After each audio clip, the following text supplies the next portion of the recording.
Bama plays football. Notre Dame plays politics. In your heart, you know we're number one. That was the cry of many Alabama fans after the 1966 season as the Alabama Crimson Tide ended the year undefeated and untied, yet placed third in the final polls that saw Notre Dame and Michigan State end the season 9-0-1 after playing for a tie. Hi, I'm Katie Winslet, here in the Film Archives at the Paul W. Bryant Museum. Today, we're going to look and see how the Tide became the only untied and undefeated team in college football in 1966. The quest for perfection started at Birmingham's Legion Field with a 34-0 win over Louisiana Tech. The Tide started slow, but quickly outmatched their opponent. Kenny Stabler threw for 2 touchdowns and ran for 1 more.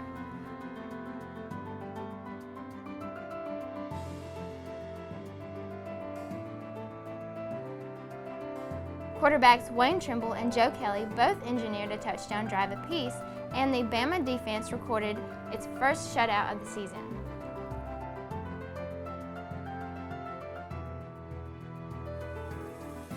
The next week, Alabama opened SEC play on the road against an Ole Miss team that had come 1 point shy of beating the Tide the year before.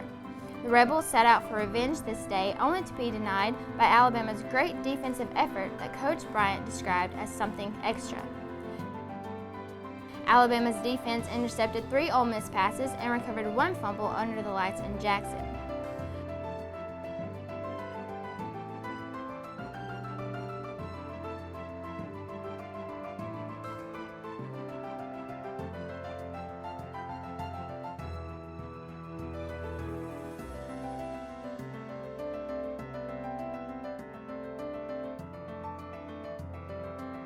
Quarterback Kenny Stabler completed 16 out of 19 passes behind excellent protection of his offensive line.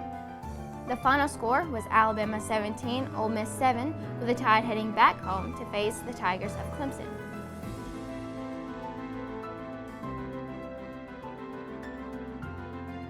An undefeated Alabama team came into Denny Stadium for their first home game of the season. The Tide, ranked number 4 nationally, realized an upset by Frank Howard's Clemson Tigers would severely damage their hopes at a national championship. Alabama's first score of the day came in the first quarter from a Stabler pass to Dennis Homan in the end zone. By halftime, 10 more points had been added to Alabama's side of Denny Stadium's new scoreboard. Stabler scored a third quarter touchdown to make the score 23-0. Alabama tacked on a field goal in the fourth to make the final score Alabama 26, Clemson 0, and set up an epic matchup for the third Saturday in October.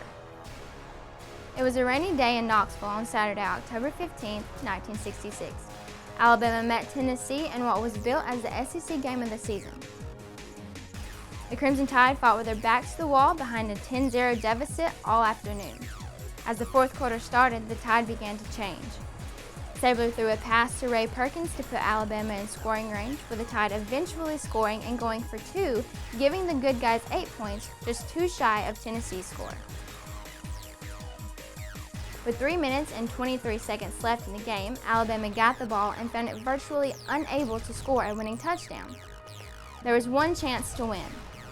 From 17 yards, Steve Davis kicked a field goal, making the score Alabama 11, Tennessee 10. Tennessee fought back with 16 seconds to go and no timeouts and attempted what looked to be a sure field goal. The Vols missed and Alabama claimed victory with an 11-10 win. The win gave the Tide a 4-0 record, with the Commodores of Vanderbilt next. Alabama versus Vanderbilt saw the Crimson Tide do what all expected and rout the Commodores. Vanderbilt coach Jack Green was quoted as saying, "Trying to beat Alabama is like trying to beat a train wreck." The Tide jumped ahead 7-0 with only a minute and a half gone from the game. From that point on, it was just a matter of how much. The Tide cruised to a 42-6 win. Paul Bryant sent 57 Crimson Tidesmen out to play, and Alabama has scored all 42 points by the third quarter.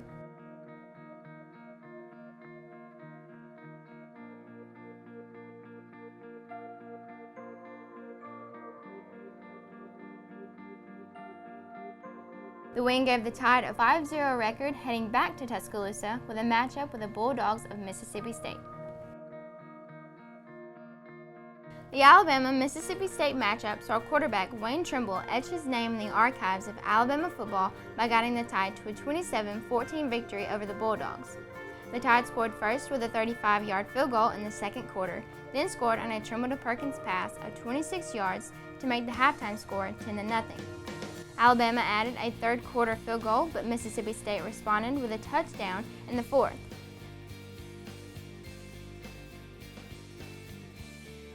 The Tide then scored on a Trimble to Jerry Duncan 48-yard pass,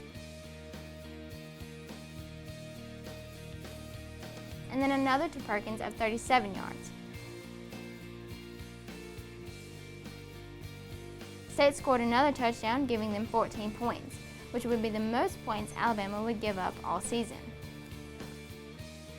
The seventh game of the season saw a great effort from the Tide's defense, holding LSU to only 90 yards total offense and scoring 8 points in the game.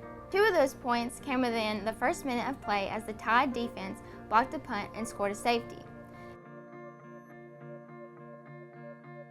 Alabama's next 2 drives ended in field goals of 24 and 32 yards.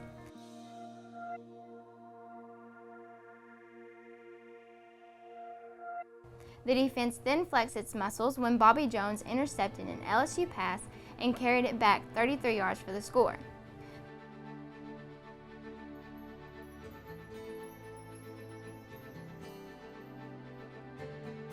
The Tide then wrapped up the scoring with a 3-yard run by Frank Canterbury.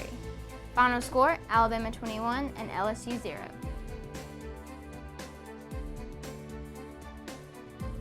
It's homecoming at the Capstone as the Crimson Tide takes on the South Carolina Gamecocks. Alabama dominated from opening kickoff, going 57 yards on the opening drive, which was capped off by a 1-yard David Chatwood touchdown run. Trimble led 2 scoring drives of 52 yards in the second quarter and another of 58 yards in the third.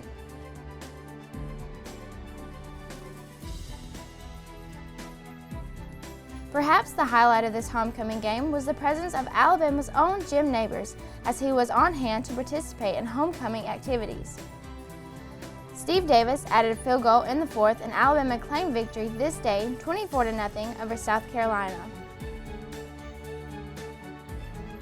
The Southern Miss Golden Eagles were next on the list. Alabama jumped ahead with a 2-touchdown lead, with scoring passes to Perkins and Cook in the second quarter, making the score 12-0 going into the half.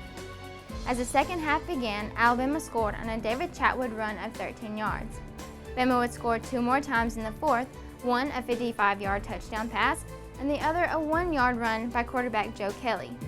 Alabama had won its 15th straight game, 9th of the season, playing 59 of the 61 players on hand for the game. Next was the annual Iron Bowl game against Auburn at Legion Field.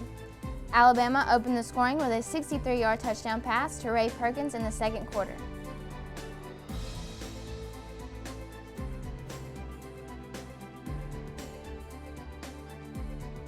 Then Alabama scored again on a 1-yard run by Kelly. The Tide added a field goal just before half, making it 17-0.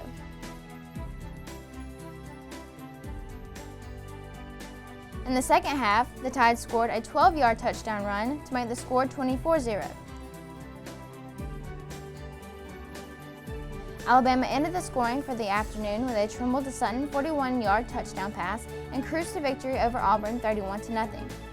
At 10 wins, 0 losses, and no ties, the Tide found themselves destined to the Sugar Bowl to face the Cornhuskers of Nebraska, the same team they faced before in the Orange Bowl the previous year.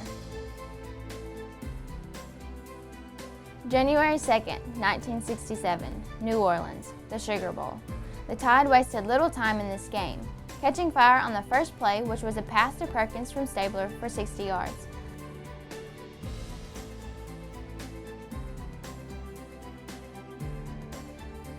Les Kelly scored the touchdown on a 1-yard plunge.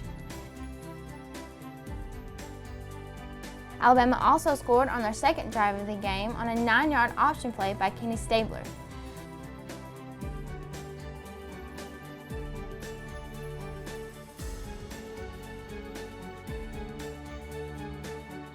The Tide then scored again on their third drive that was then followed by a second quarter Trimble touchdown run of 6 yards.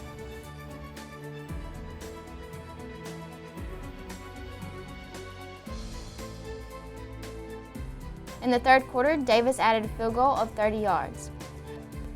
The Cornhuskers finally scored in the final quarter to end the shutout bid, and Alabama responded with a 40-yard touchdown pass to Perkins.